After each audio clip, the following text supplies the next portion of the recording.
Howdy partner, welcome to my 10-week series of what I wish every home buyer would know when buying a house. This is week 6. What is considered a first-time home buyer is the question for the week. And according to mortgage definitions, it is someone who has not owned real estate in the past 3 years. That's right, 3 years.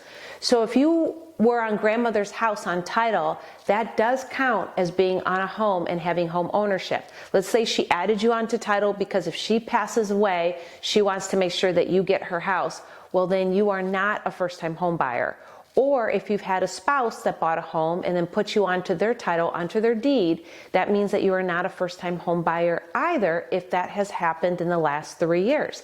However, if you haven't been on grandmother's house in 3 years, if you haven't been on a spouse's home or someone else's house in 3 years, and you haven't bought or sold real estate in 3 years or greater, then you are considered a first-time home buyer. It should be notated too that buying a manufactured home in a park, in a manufactured home community, is not considered a homeowner because you have not bought real estate. You've just bought the actual home that sits on someone else's land.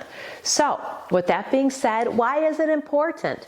Well, there are all kinds of first-time home buyer programs available, and that could be as much as putting 3% down on a conventional loan instead of 5% or more, getting a reduced interest rate, reduced mortgage insurance because you're a first-time home buyer. It could also mean having down payment assistance programs. For example, Mishta offers as much as $10,000 towards down payment and closing costs. And then there's other programs. There are grant programs where you don't have to repay that money back.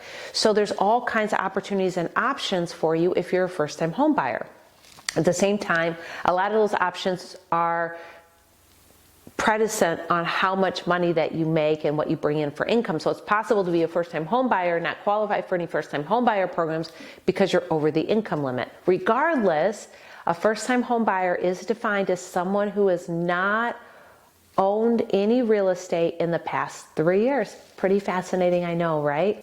So if you find that someone can benefit from this video, please share it out. And I look forward to seeing you next week for week 7 on what I wish every homebuyer knew. Thank you and have an amazing week.